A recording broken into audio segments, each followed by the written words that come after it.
My dog is very cute and also my very first pet. We rescued him and he is now pretty open to us. Let's just say that his backstory is pretty depressing.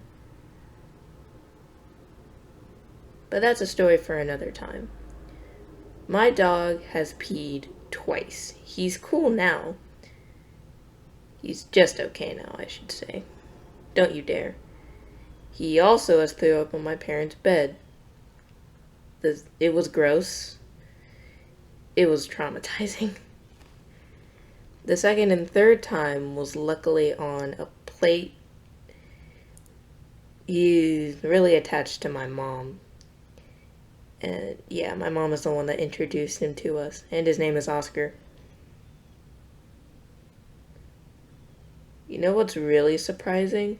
Oscar is 1 year old, and he is technically an adult. It's really weird though, but he's okay. Hey guys, sorry this video took so long. I was just working on my new merch store. Please go check it out, like and subscribe, and stay weird.